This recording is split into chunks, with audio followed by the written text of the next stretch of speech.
Bom dia a todos. Vou fazer então algumas atualizações sobre o coronavírus no estado de Rondônia. Os dados são os mesmos de ontem, não tivemos mais nenhum caso positivo.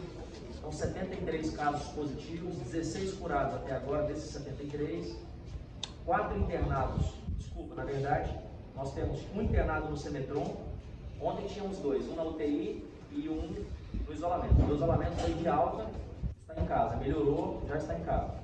Temos um paciente internado no Semetron, que é na UTI, em estado grave. Temos um paciente internado em estado grave em Cacoal e temos mais um paciente na rede privada. Um que estava no Semetron, graças a Deus, melhorou e foi de alta. 60 pacientes aguardando resultado de exames, 891 casos descartados. Tem a situação de uma idosa que foi transportada de Ji-Paraná, estava saindo de Ji-Paraná, estava internada no município de Ji-Paraná, iria ser encaminhada para Cacoal. Infelizmente, ela faleceu no caminho. O caso dela não está confirmado como coronavírus ainda. Estamos aguardando o resultado de exame. Isso aconteceu ontem. O resultado do exame vai sair hoje. Então, hoje a gente vai ter uma noção se é realmente Covid ou não. Possibilidade grande de ser Covid, porque tem vários parentes delas, alguns parentes dela, na verdade, que estão positivados para Covid. Então, existe a possibilidade dessa senhora idosa ter sido acometida também pela Covid.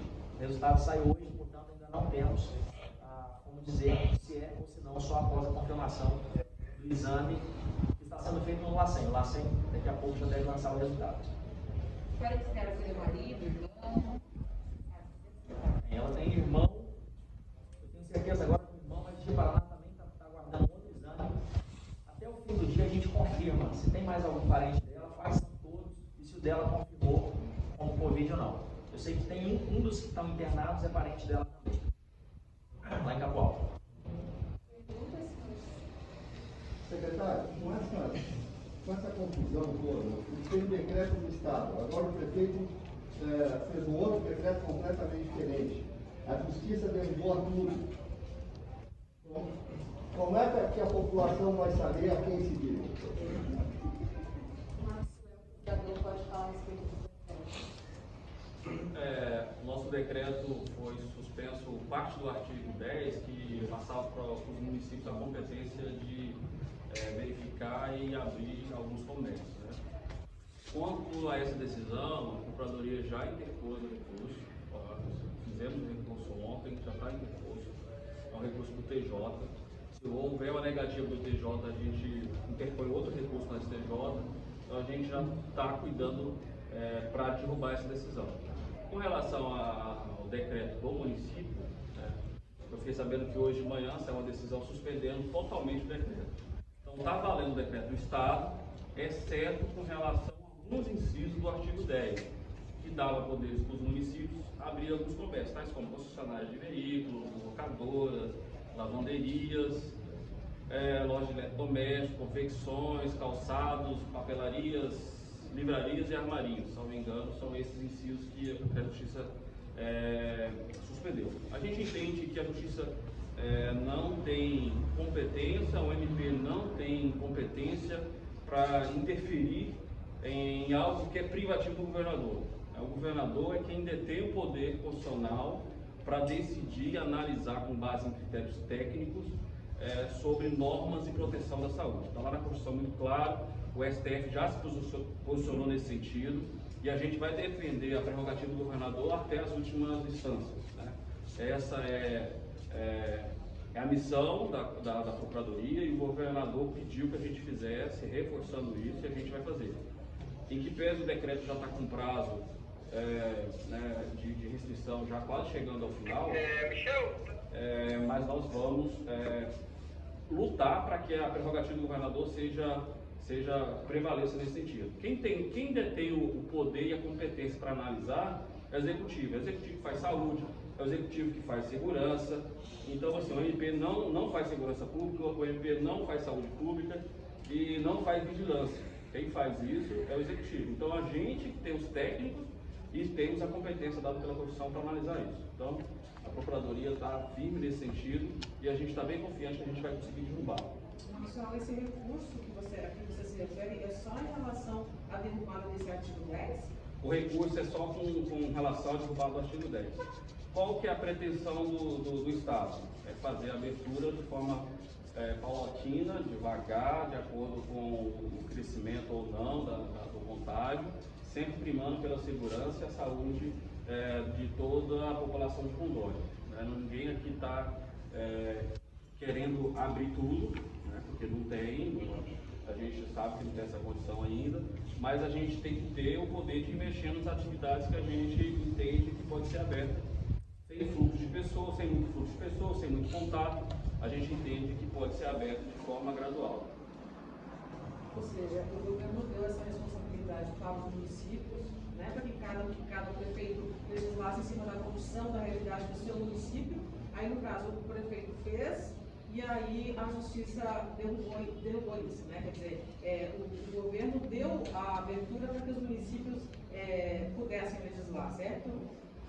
É isso, né? Porque, na verdade, a Constituição fala que a norma de segurança da saúde, a competência é concorrente. Então, é União, município, União, Estado e município tem competência para legislar sobre isso, né? É claro que nas esferas mais superiores, as de baixo vão obedecendo o que as de cima estão falando. A gente entende que cada município tem uma particularidade.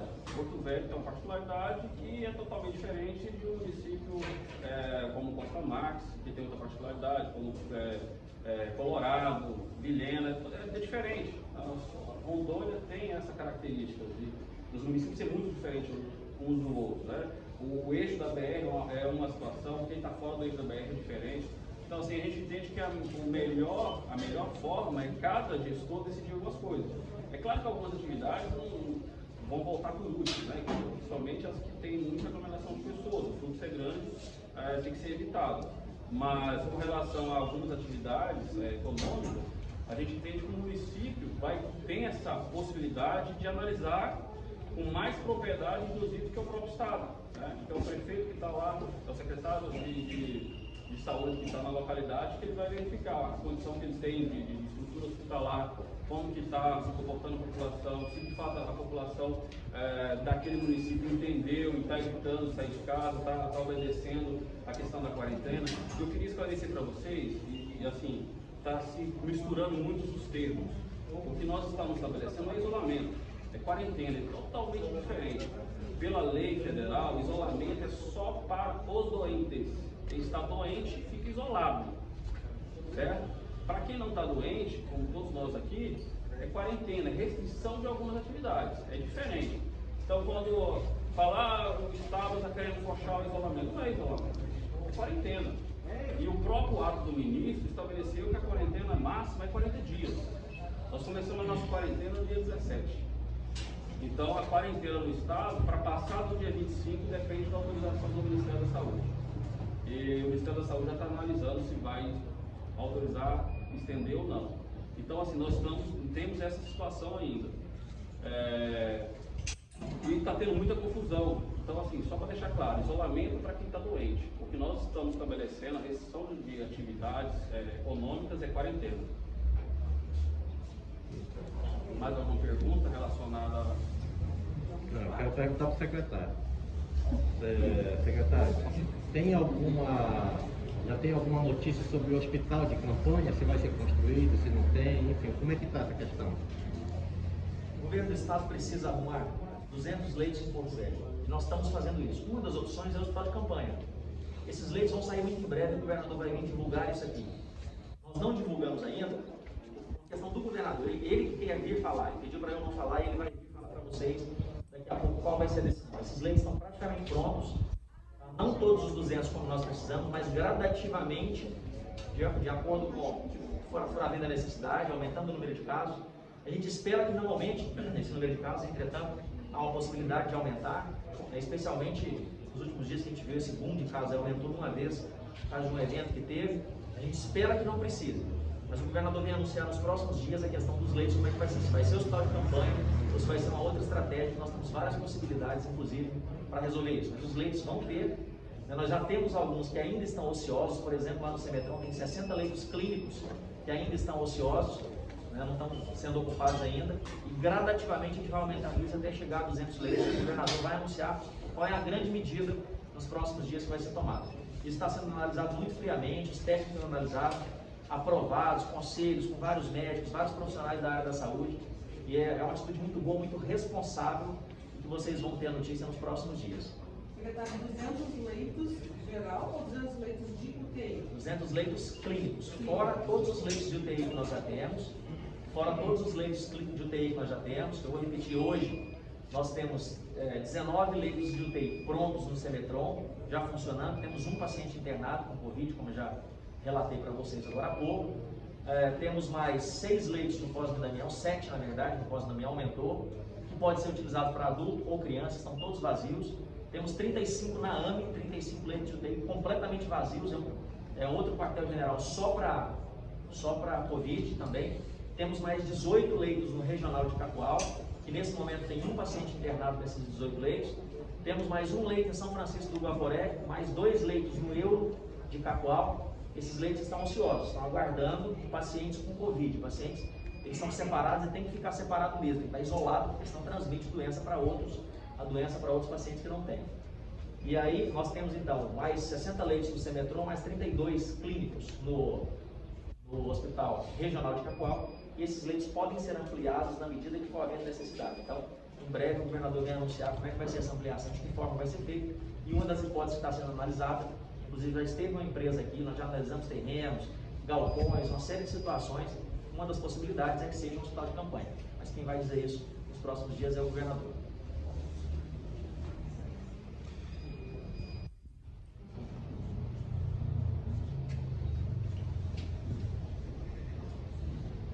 Secretário, como é que está o estoque de kits e de teste rápido? Como é que está isso aí?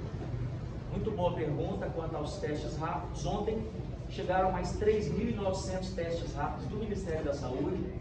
Aqueles primeiros 4.800 já foram todos distribuídos para os municípios. Todos os municípios de Rondônia receberam. Claro, município menor recebe uma quantidade menor, de acordo com a sua população. Municípios maiores recebem também uma quantidade maior.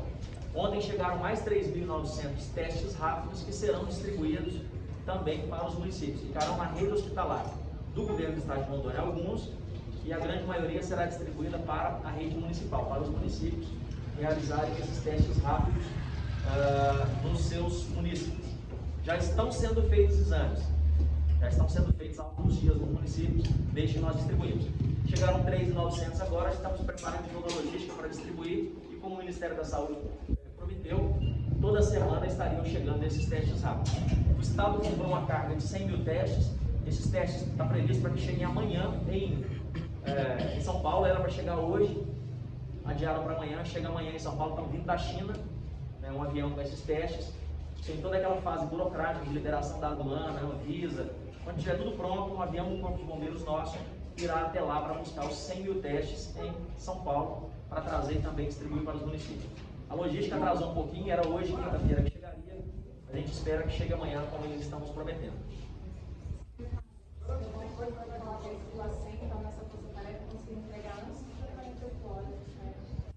Extremamente importante, nós também compramos outra coisa, não são os testes rápidos, são duas coisas completamente diferentes, como eu já expliquei. Teste rápido é uma coisa, é um exame que sai em 15 minutos, mas tem restrições de uso. Teste do LACEN é outra coisa, são kits do LACEN. O LACEN faz um PCR, que é um exame coletado do nariz e da garganta. O teste rápido é da gota de sangue. O LACEN do nariz e da garganta, polimaterial, manda para o LACEN, sai em até 72 horas. Como o LACEN está fazendo uma força-tarefa, está conseguindo entregar antes de 48 horas praticamente todas as amostras. Antigamente a gente estava com muita dificuldade de falta de testes, de kits do LACEN. Isso realmente estava acontecendo, o Ministério da Saúde com dificuldade de enviar para todos os estados. Isso estava com restrição, não era só em Rondônia, era no mundo inteiro, Brasil e mundo inteiro.